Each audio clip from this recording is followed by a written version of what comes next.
So, today I'm going to talk about the Canada India crisis and give some of my perspective on it. Most of the stuff I've seen on YouTube is pretty incomplete, especially from the Indian side. It's very one sided. So, I just wanted to give you a more detailed analysis. So, first thing to understand, I'm just going to assume that everyone knows the basic facts about the India-Canada diplomatic crisis currently. His relations are sunk to a new low, for the last, however many years. But to just give some context, this is not the first thing that happened between India and Canada. I think a big part of what's happening right now is also just the personal histories and the personality differences between Canadian Prime Minister Trudeau and Indian Prime Minister Modi. First off, Modi is a right-wing Hindu nationalist, and Trudeau is a left-wing, arguably the most social justice prime minister that's ever been in a Western country, really. Going as far as to characterize Canadian foreign policy as feminist, So the two are from the opposite ends of the ideological spectrum. And you could really trace the beginning of their bad relationship into the mid-2000s when they were both elected. Modi was elected in 2015. Trudeau was elected in 2016. The sticking issue now is the same as the sticking issue before, which is Canada's treatment of Sikh separatism, which India considers like a threat and Canada considers an issue of freedom of expression. So Sikh separatism remains a key structural irritant for the two countries. And the personality differences, Trudeau's virtual signaling feminist rock star persona, which kind of has died down in the past couple of years, simply adds to this. So they both kind of lead to like a vicious cycle. One thing we also need to understand is there's a real difference in the political systems. So, it's been said in the media that both democracies they're kind of at conflict right now. Democratic allies, It's true that they're both democracies, but there is a key difference. They are not the same level of democracy, if you can say it like that. Canada is a democracy where rule of law remains primary. And by that, it's kind of like you are equal before the law in Canada for, by and large. In India, the situation is a little different. India is a developing country. In India, it's a place where power relationships are primary. What does that mean? That kind of means that in India, to get things done, you have to know people. You have to be part of a certain class. You have to be, your things like family really matter in India. In Canada, that stuff doesn't really matter that much. There's much higher social mobility. Canada is a place of immigrants. The majority of the population is immigrant in some way or form through the different generations. And, social mobility is high. It's not the same in India. So why does this matter? It matters because it's kind of the way social interaction and power relationships play out. In India, I feel like in this crisis, the mentality towards Canada is that kind of like Canada should know its place. Canada's a small country. It's not really a serious player. I mean, I don't think India or Modi especially has really treated Canada as a serious player in the past couple of years. India is a big country, growing in importance. It's, all the Western countries are trying to court it to counterbalance the growing power of China. So in this mentality of power relationships, Canada really has no position to question India. And I think the conclusion that led to what happened, on the Indian side at least, is the conclusion that if we're going to pull something like this, Canada's probably a good place because Canada can be put in the position of power. Like, if you think about it, would you think that the Indians would actually conduct an extrajudicial killing of a U.S. citizen on U.S. soil and do it more or less blatantly and deny it? I don't think so. It's Canada. Canada is kind of the weaker one among the pack, and that's why it was chosen. So I think just the style of democracy that India has kind of reflects on this. Another thing is that rule of law is primary for Canada, so it's like the territorial integrity like the sovereignty issue. If Canada just allows one Canadian to be killed by a foreign government, like that has real implications for the culture of the rule of law. And I think that's something the Indians don't really get. So another thing we have to consider is the historical Indian foreign intelligence operations. Now, their version of the CIA is called the Research and Analysis Wing, RAW, which is kind of a funny spoken acronym. Up to this point, their operations have mostly been in Southeast Asia. I mean, they have, I've done some reading online, and they have some, monitoring groups in, areas of Earth where they are interested in, like the Middle East, places like that. But in terms of external operations that are like kinetic in nature, a fancy way of saying, killing people overseas, mostly it's been in Pakistan. Never been confirmed, but, it's highly suspicious when, wanted militants by India from Pakistan suddenly turn up dead, So it's kind of been acknowledged that they have been active in Southeast Asia. However, this is the first time they have attempted to do it in a Western country. So, if you look at different articles that discuss this, this is a major shift in operational scope for them, and the question is kind of why. So another thing to consider is the political culture under Modi and how it's developed. The governing party, the BJP, is considered a right-wing Hindu nationalist that espouses Hindutva. I don't know if I'm saying that right. Hindutva, a philosophy of Hindu supremacy in India. So under Modi, Indian political culture and society has moved towards Hindutva. And the key shifts mean that there is increased tolerance for Hindu violence against minorities. Most of them, or most examples in recent years, are Muslims. There's an increased sensitivity in society for slights and challenges to Hindu supremacy. And there has been a redefinition of the word terrorism, so that even if you're not, in the West, we define terrorism sort of as advocating for death and violence, and people we consider terrorists generally are people who have led to the deaths of others, like Al-Qaeda. Whether someone's a terrorist in the Al-Qaeda network, they've actually been involved in some bombings, or at least they've masterminded, or at least they've been involved in financing, So in India, they do have people on the list that have committed violence, but their use of the word terrorism is much more expansive. Let's talk a little bit more about the term terrorism in India under Modi. Now, this is covered under the UAPA, the Unlawful Activities Prevention Act, which was actually crafted in 1967. However, the use of the UAPA before Modi came to power before 2014 was negligible. This is from a article in The Guardian. I'm going to put the links in the comment section. The article says that the use of the law has risen steeply since 2019, when the government gave authorities the power to designate an individual as a terrorist.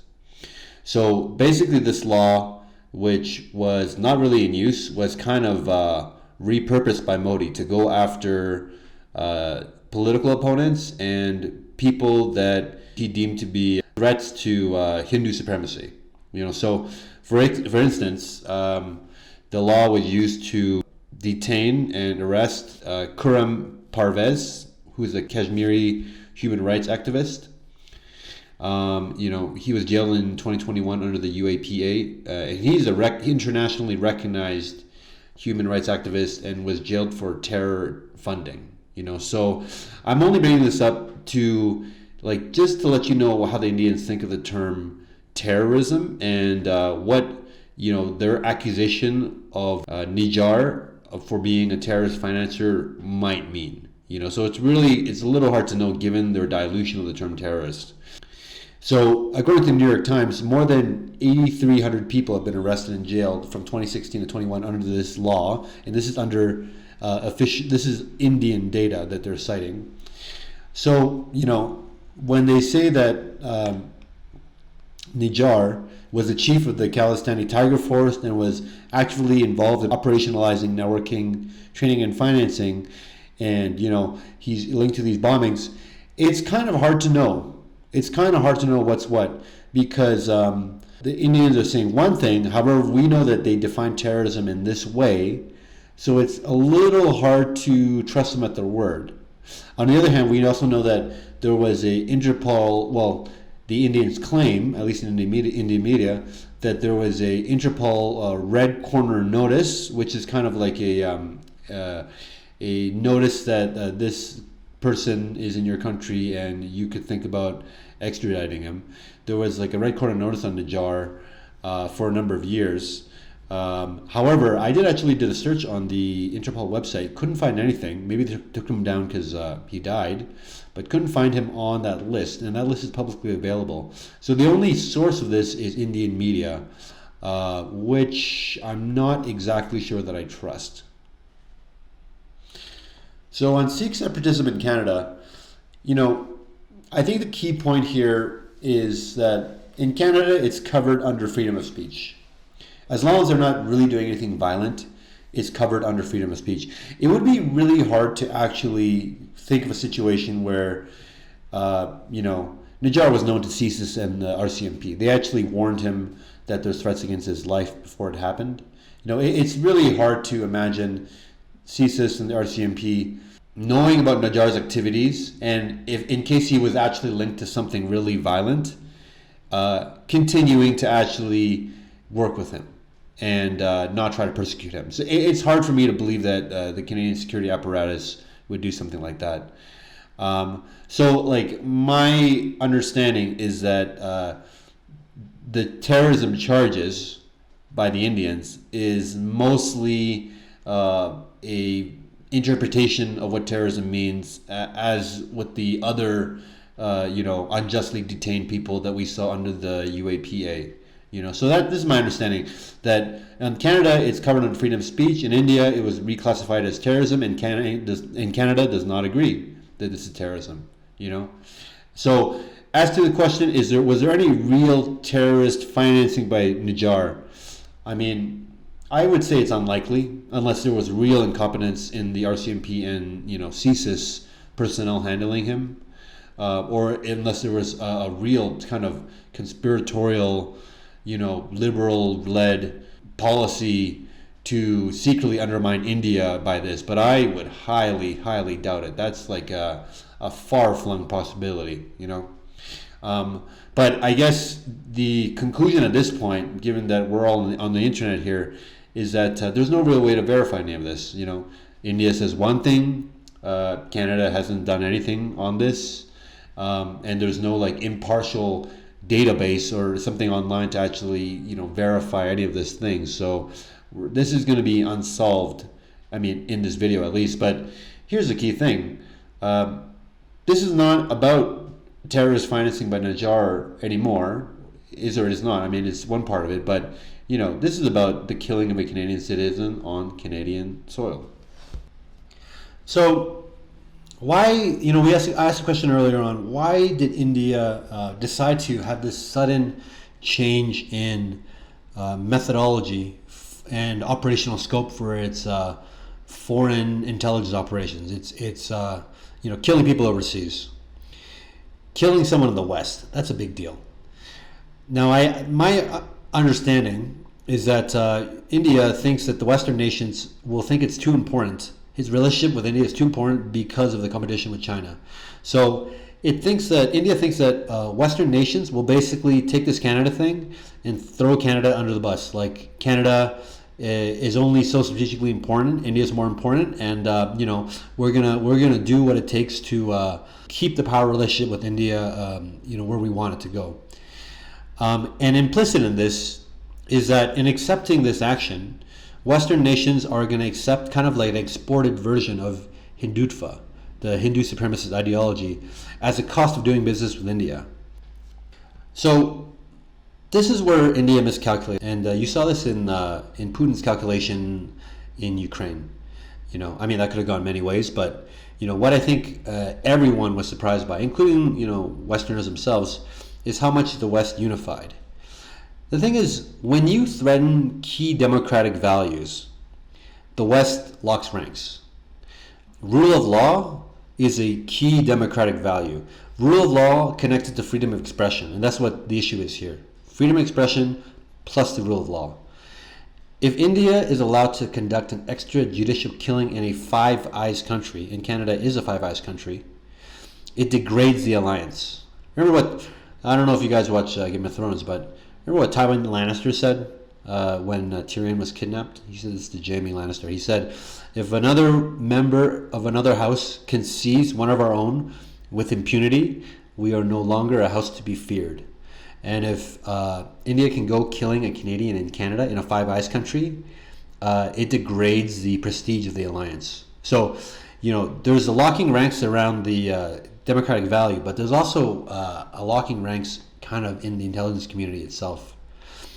The next implication is kind of like, if everyone gives India a pass on this, it pretty much says that India is allowed to export Hindu nationalism abroad, and it sets a bad precedent. If the West wants to balance China, it needs someone dependable.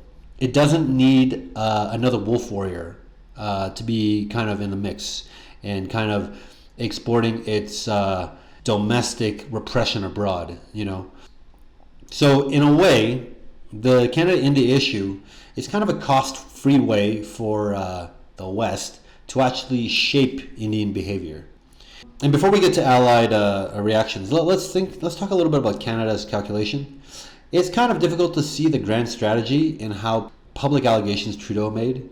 Why did he make it instead of, let's just say, the public security minister? I think maybe he wants to emphasize the importance of it. However, if he had the public security minister make it, there wouldn't be any of those personal issues attached to all this. There would have been a little more room to maneuver.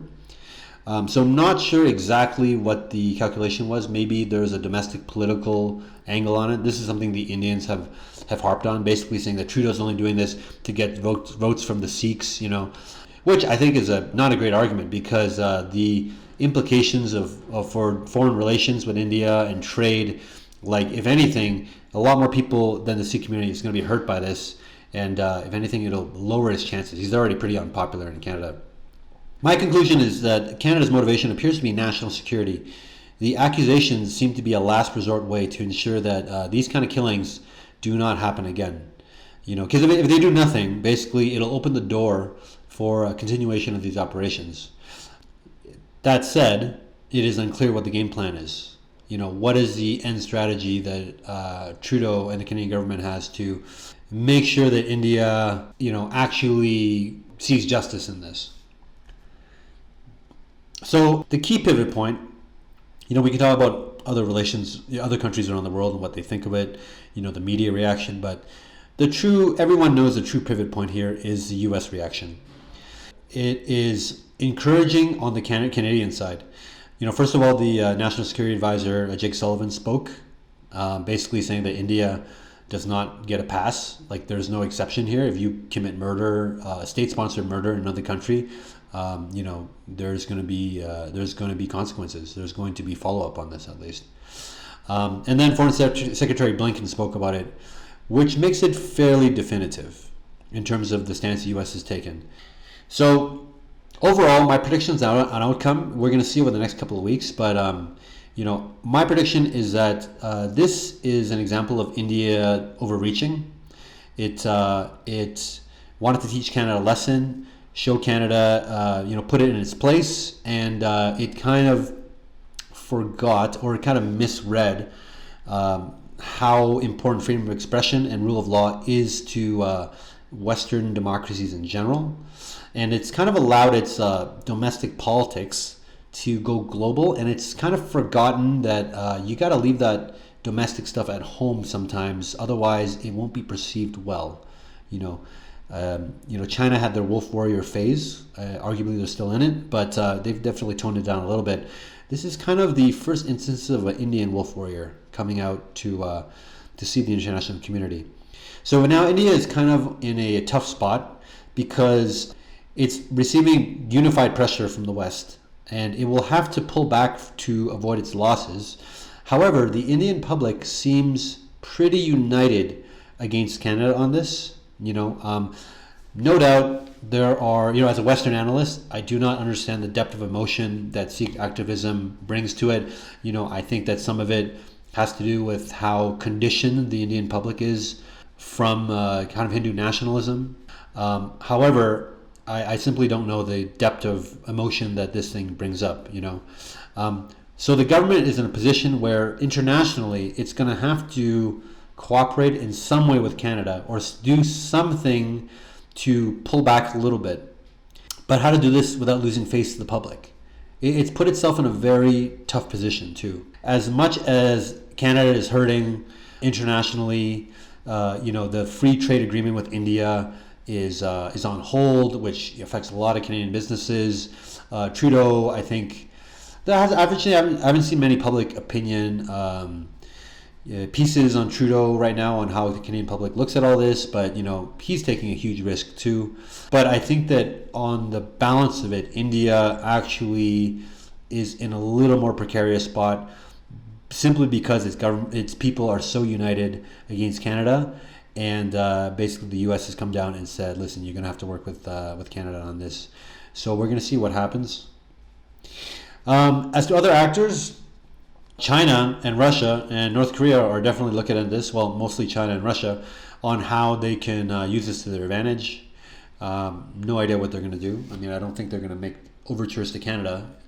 But I think overall the West is happy to, see any kind of movement on India to kind of appease this demand that Canada has. Maybe there'll be some kind of nominal investigation, cooperation, or something like that. But basically the message is like, don't do this again. We want to work with you. We still need to balance China, but don't do this again.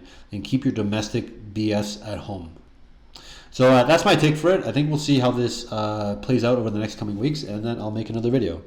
So thank you guys. And as always, like and subscribe.